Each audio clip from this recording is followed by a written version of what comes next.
potente, por más que luego desarrolla el tema del enamoramiento como una forma de enfermedad.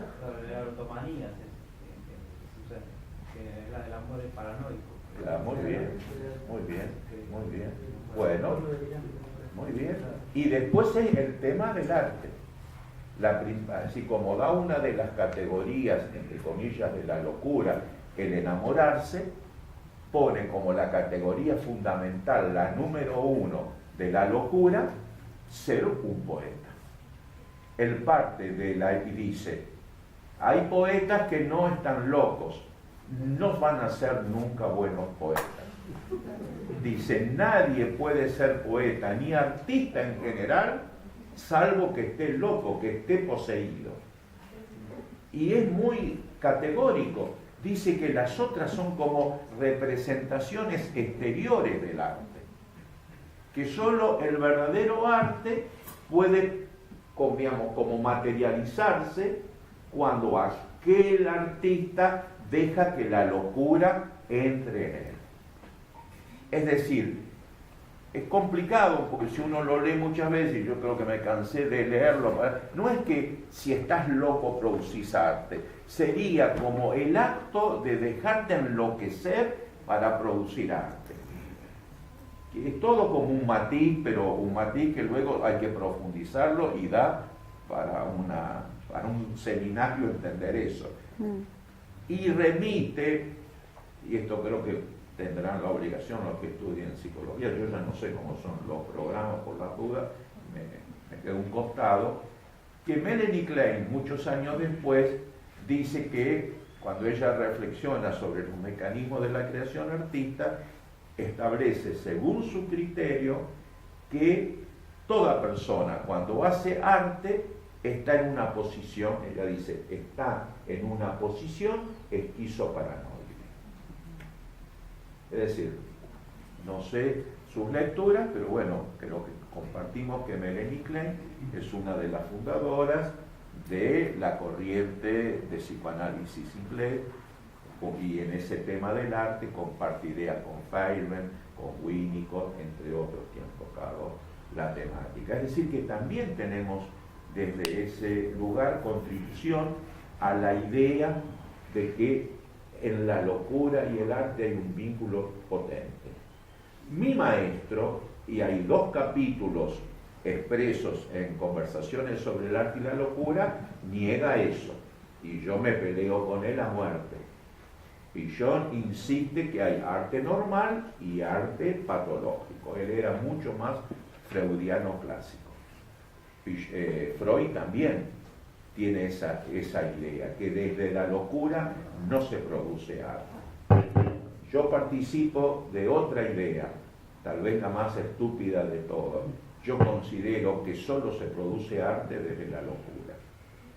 Lo que sí, y después de tantos y tantos años de talleres, porque no seré un ejemplo de pensador, pero sí de obstinado.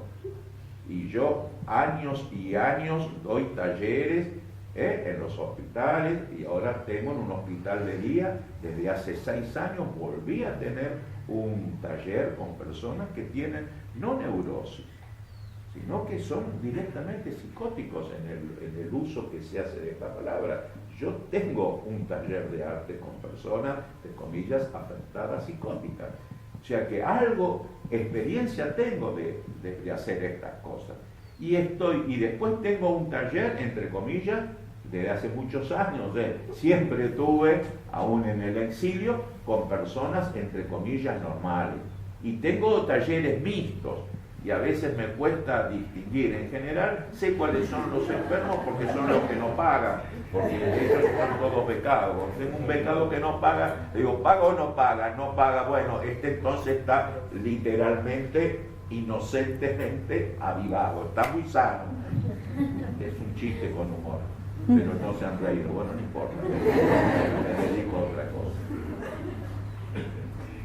Lo que dice Enrique, y es algunas de las características, Pichon es uno de los que más trabajó sobre el tema, antes de decir que no a Pichon, por lo menos léanlo, fue el primero que estableció como todas las categorías que permiten ver una obra de arte y afirmar que fue producida por una persona enferma.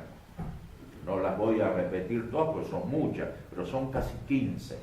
Es decir, no es que él decía por decir, él investiga en la época que trabaja en el Hospital Borda y llega a la conclusión, viendo las obras, que se pueden como distinguir a partir de la propia obra, circunstancias de esa obra que permiten decir esta obra está producida por una persona afectada de psicosis. Es el DCM, ¿no? Así es. Entre otras cosas, por ejemplo, decía Enrique que una persona afectada de psicosis, especialmente lo que se llama históricamente esquizofrenia, no puede dejar un solo pedacito de la tela o del cuadro que no esté llena. Que no puede haber, no soporta un momentito de blanco. Es una de las más fuertes que él dice. Después también está el de la mirada ausente, que vos podés ver que las personas afectadas, cuando pintan, producen un vacío en la mirada que caracteriza esa obra de arte. Es decir, es muy serio Pillon, no es un boludo que se pone a decir cualquier cosa. Y si querés oponerte, y amacate Catalina, tendrás que trabajar mucho para contestar, porque no es tan simple. Además no era un tipo jodido, era un tipo con ideas socialistas, un tipo muy fraternal, un tipo muy humilde, un tipo que casi todas sus terapias no se las cobraba a nadie. O sea, no es un tipo que viene, digamos, del mal palo, viene del mejor palo, que públicamente en una época cuando todos se callaban, él recordaba que había conocido a Lenin cuando era un niño, y decir esas cosas en las dictaduras no es tan fácil, y decir que era marxista no es tan fácil. O sea que, porque es fácil decir hoy que sos marxista, andar en una dictadura militar a declararte marxista, no te va a ir tan bien, no te va a ir tan bien. Seas o no marxista, no sé si queda claro. El tema es que cada uno sea capaz de decir públicamente cuáles son tus lecturas, cuáles son tus ideas. Eso es lo que yo reivindico en Enrique, que nunca ocultó sus ideas, las comparta o no las comparta. Por ejemplo, él era hincha de Boca y no logré convencerlo que iba a formar camino. Pero bueno, ¿qué vas a hacer? Yo hago esos chistes para reírme un poco más de mí y seguramente tengo que ir cerrando, ¿verdad? Seamos sinceros. Bueno, porque yo me he ido, sí, para dejar espacio a la pregunta. Lo que quiero decir es esto, y cierro. Y es una generalidad, pero bueno, creo en ella. Hacerse dueño de una verdad, como los otros días dije en el Hospital Borda, ahí con los jóvenes psiquiatras, hacerse dueño de una verdad en cualquier aspecto de la vida no es bueno para el que se hace cargo de la única verdad. Pero hacerse cargo de una verdad exclusiva en sitios de asimetría y en vínculos con personas sufrientes es signo de estupidez y hasta de maldad. Porque ser dueño del bien para hablar sobre en una cárcel, ¿dónde te plantás? Ser dueño de la verdad y de la salud para hablar con personas internadas sufriendo, ¿desde dónde te plantás? Eso hay que tenerlo claro. Y entrando ya en terrenos donde, como diría Kant, no tenemos más que el derecho a decir me gusta o no me gusta, como es el arte, plantarte sobre la soberbia de lo absoluto, no lo recomiendo como conducta de vida. Lo cual no quiere decir que uno no tenga que tener ideas, por supuesto que tenemos que tenerlas, pero no convertir esas ideas en ideas muertas.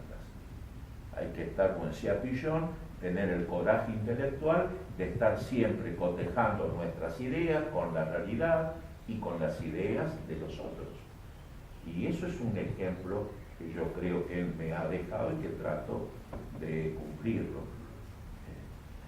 Con balbuceos y adentelladas, avanzando y retrocediendo.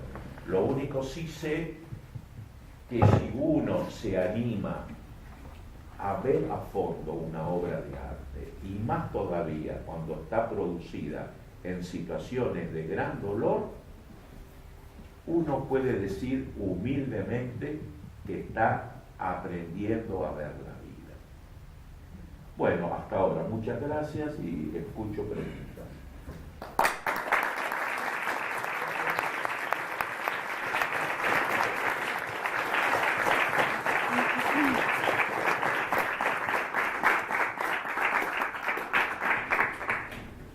Bueno, conversemos. Afuera tengo las inscripciones para hacerse de raza.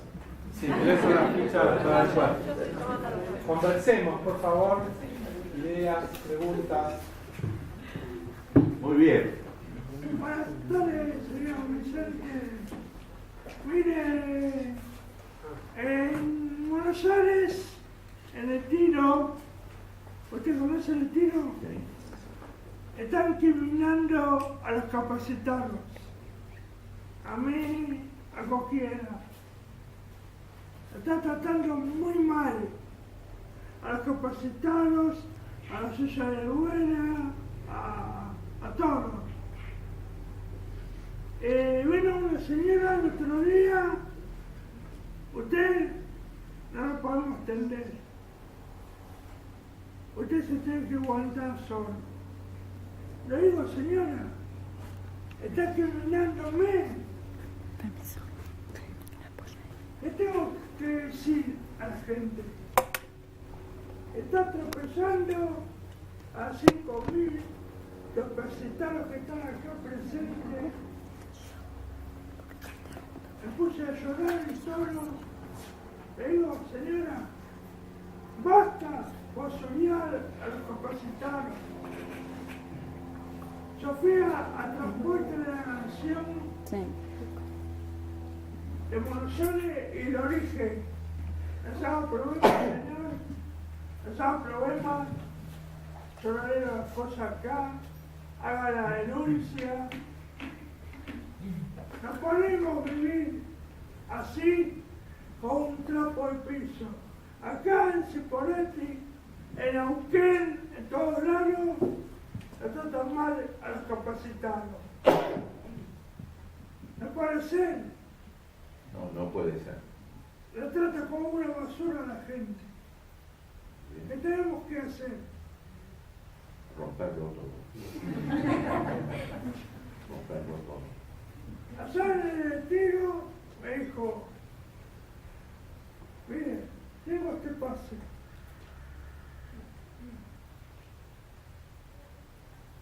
Tengo este pase.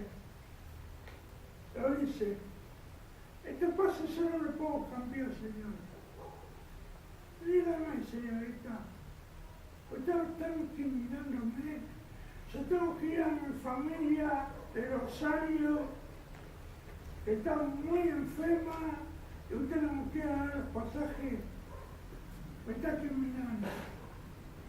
Llamó a la directora del transporte y lo dije.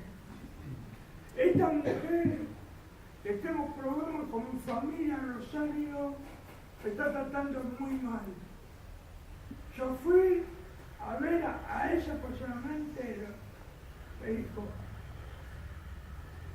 La llamó por teléfono, le digo, basta a basurear acerca de mi hijo. Yo estoy cansado que me traten muy mal, con un tropezo a todos los capacitados que estaban ahí.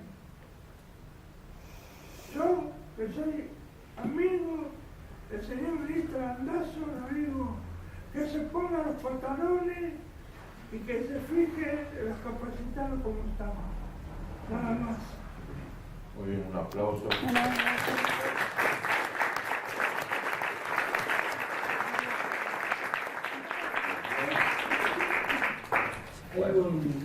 Hay un artista, creo que vos seguiste mucho su obra y de su lugar, incluso de vida, que es Van Gogh. Y esta charla tuya me hizo recordar que Fidel Mocio, otro amigo común que ha trabajado sobre esto, distinguía los momentos, creía distinguir de la obra de Van Gogh los momentos de menor padecimiento, de mayor riqueza expresiva en su cuadro, y contrariamente de mayor padecimiento y acortamiento de esa expresión o aparición de colores oscuros, cuervos.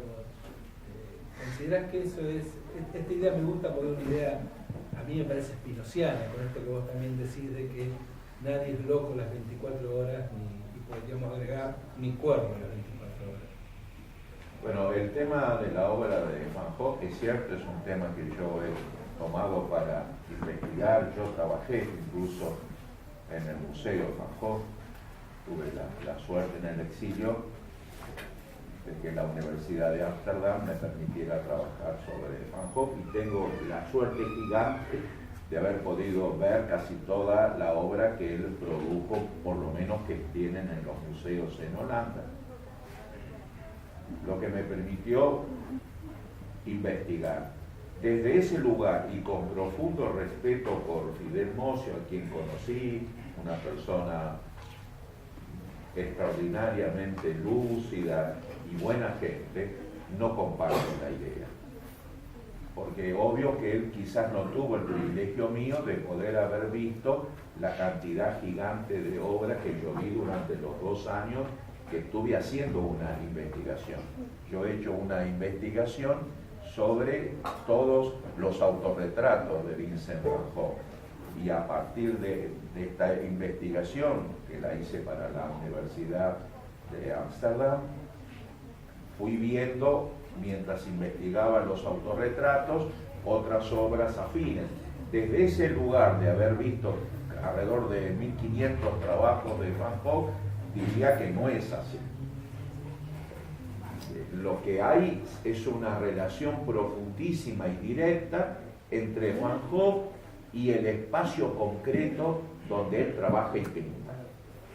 Y entonces la división entre lo oscuro y lo claro está mucho más relacionado a el espacio donde él pinta. Por ejemplo, yo la mayor parte de mi exilio lo pasé en Holanda, en Ámsterdam. Por lo tanto, conozco y además viajo, porque mi mujer es holandesa, tengo una hija pintora que está en Holanda y hasta tengo una nietita holandesa. Entonces sigo yendo a Holanda, voy a dar clases y puedo seguir viendo todo esto. Y lo que no cambió es el paisaje holandés. Holanda durante casi 9 meses es absolutamente oscura. Tenés que tener fortaleza para vivir en el frío, en una lluvia y además oscuridad, porque es oscura. Por lo tanto, lo oscuro es muy profundo en todo artista holandés y es muy profundo en Van Gogh, que básicamente tenía como manera de pintar el mundo a partir de lo que él concretamente veía en paisaje y en gente. Por lo tanto, cuando él está, por ejemplo, en relación con los mineros en el Borinage, ya en Bélgica, ¿no?, donde él va un tiempo a trabajar en las minas, él pretendía ser sacerdote, pastor, protestante, y va a trabajar ahí. Bueno, entonces si vos ves toda la obra producida por Van Gogh en esos momentos, en ese espacio, vas a ver que es oscura, que es muy tosca. ¿Por qué? Y porque él lo que pinta es eso. Cuando él se va a trabajar con los campesinos en el sur de Holanda, también toda una etapa muy profunda, y es una tierra oscura, es decir, es un paisaje oscuro y es una luz oscura, porque la normal luz holandesa es una luz oscura. Ahí están también los maestros holandeses. La única excepción es el maestro Vermeer, digamos, que también en la misma época de del siglo XVII, produce como cuadros con luz, pero es una luz que tiene que ver con, digamos, con los interiores, porque los interiores de las casas holandesas son de una luminosidad gigante. No sé si queda claro, porque como viven en mucha oscuridad, en las casas hay como que se esmeran todos, por ejemplo, en pintar, pero ya antiguamente, cuando los colores alegres no estaban en las casas holandesas siempre había mucha luz, muchas plantas, nunca poner una mísera cortina, porque no quieren. Acá hay cortina, es imposible entrar en una casa holandesa y ver cortina. Por eso también es uno de los primeros países donde la gente va a la playa desnuda, porque cuando viene el sol, salvo un tarado, se pone con idea así, mirar a una mujer o a un hombre. Aparte, la gente quiere el sol, quiere la luz el poquito tiempo que tiene. Aparte vitrinas para ver las chicas desnudas, para ir al prostíbulo. Vos y ya, no, dejalo, las chicas, no vas a tener novias así, cuando tenés que tocar esos temas, tenés que más suavemente, hablar de los ojos, no, plantear directamente la pregunta. Una calle que se llama así. Vas a ir mal si vas tan directo, más romántico. Entonces, Van Gogh está muy marcado. Cuando él va a una etapa que va a Francia, y ahí sí, que entonces hay otra luz, y él entonces empieza a pintar también esa luz. Y está la luz intermedia que él descubre precisamente en Bélgica, que tiene como es una luz intermedia entre la claridad francesa, mucho más mediterránea, mucho más abierta en su cielo, con la luz belga, que es la luz de Rubens, que es una luz intermedia. En realidad, la primera etapa de holandesa es muy, muy oscura. Luego vendrá su tiempo que pasa en Bélgica, donde descubre los colores de Rubens, que son no los colores del impresionismo francés, pero son los intermediarios. Pero descubrir eso implica seguirlo como territorialmente. Van Gogh pinta de acuerdo a lo que ve y a la luz del lugar. Por eso hay alguna gente tonta que hace un análisis y llama pintura de la locura de Van Gogh los cuadros que él pinta cuando está internado en el manicomio, porque dice, pero qué obsesión por los locos. No, él pinta lo que ve, y si está en el manicomio pinta la locura. Cuando va con campesinos pinta campesinos, cuando está con los marineros pinta marineros. No sé si queda claro. Por eso a veces uno se angustia esta falsa lectura de la locura. Por ejemplo, también con ese gran poeta que fue Hölderlin. La última etapa, Hölderlin enloquece en lengua simple. Y él escribe un libro maravilloso, como pocos de equilibrado, y se llama Los poemas de la locura.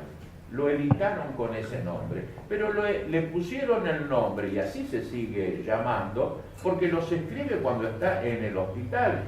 Pero si alguien como yo, que tuvo la suerte de leerlo bastante bien y conoce, entre comillas, los poemas primeros cuando estaba sano y los poemas últimos cuando estaba muy loco, los poemas más locos son a la vez los poemas más equilibrados. De loco solo tienen que está escrito en esa etapa. Con Artaud, por dar otro nombre, sucede igual. Los textos de él denunciando la psiquiatría y todo eso los escribe cuando no está internado. Y la gente de golpe olvida la fecha, ese famoso texto antipsiquiátrico, Carta a los directores de los hospitales de locos, lo escribe en 1926 cuando no tenía ninguna de las patologías que luego le han como acusado de tener. Nadie dice que en esa época tenía la menor patología, pero escribió esos textos acusando a los psiquiatras, pero no los escribió en el hospital, los escribió mucho antes. Después la gente no sabe o no lee los textos, no conoce las épocas y se equivoca pensando eso. los famosos poemas de Friedman sobre la locura no los escribe cuando está en el hospital, a veces me cuesta explicarlo, los escribe antes de que lo internen. Pero hay como una manera muy vulgar de relacionar los espacios con la enfermedad mental y no entrar más a fondo. Y esto dicho con absoluto respeto por Fidel Mocio, que es un maestro, pero yo tuve el privilegio, que en alguna forma compensó los años de exilio, de haber ganado ese concurso en la universidad y que pudiera investigar a Foucault. Bueno, algo de bueno también el exilio tiene que darte. Bueno, alguna cosa mejor me dio la mujer que amo, llevo 35 años con ella, 2 hijas holandesas y ahora una nieta, algo me dio Holanda, está bien. Y también que haya podido ver tantos cuadros de Van Gogh como pude ver. Y el pintor noruego Munch también estaba loco con eso, ¿El grito? Sí. No. Munch es un pintor que se lo puede ver ya con una influencia ideológica mayor. Aunque Van Gogh también tuvo la gran influencia ideológica, de lo que no se habla, porque él se declara comunero. Y declararse comunero 10 años después de la Comuna de París, donde los efectos todavía se ven, era como decir soy de Leer en plena dictadura militar. Y de Van Gogh casi todo eso se oculta, aún en Francia. Van Gogh se declara públicamente socialista y socialista comunero. Se declara a favor de la Comuna de París. Esto no sé si es bueno o es malo, para mí tengo mi juicio. Lo que me parece perverso es como quitar toda esta parte del mundo de Van Gogh, porque a muchos no les conviene, hay que pensarlo como lo mismo que se hace con Rimbaud y con Lautréamont. Se habla de Rimbaud y no se dice que combatió del lado de los trabajadores en la Comuna de París. Se habla de Lautréamont, hasta mi propio maestro que escribió Psicoanálisis del Conde de Lautréamont, y lo discutí mucho con Enrique, pero no se le ocurrió decir que él muere peleando del lado de los trabajadores. No sé si queda claro. No es porque es lo único que hay que decir, porque Rimbaud no es solo que peleó del lado de la Comuna, son sus gigantescos poemas, pero si vos luego hablás de la vida, no podés dejar de lado eso, porque es como hablar de Haroldo Conti o de Rodolfo Walsh y no decir que Rodolfo Walsh era montonero y que fundó el servicio de contraespionaje en Cuba, porque si eso también era su vida. Pero capaz que luego en la universidad decís eso, no, y no, es todo. Y Haroldo Conti está desaparecido por sus cuentos y sus novelas, pero también porque fue militante del ejército revolucionario del pueblo, y es la realidad. ¿Por qué negar un pedazo? Eso es volver a matar a la gente. Y yo en eso me enojo. Sí, yo estaba escuchando lo que decías y fuerte que se escuche eso. que estaba escuchando lo que él decía y se me ocurría pensar cómo es posible, o hacerte la pregunta de cómo es posible que se incluya o que se vea, que se vea como posible en nuestra cultura actual, sabiendo lo que el momento actual que estamos viviendo respecto a la locura a nivel nacional y a nivel provincial, acá en Río Negro, justo que nos incumbe estar en esta facultad también, cómo es posible que se pueda aceptar como modo de abordaje el arte y la locura. Digo,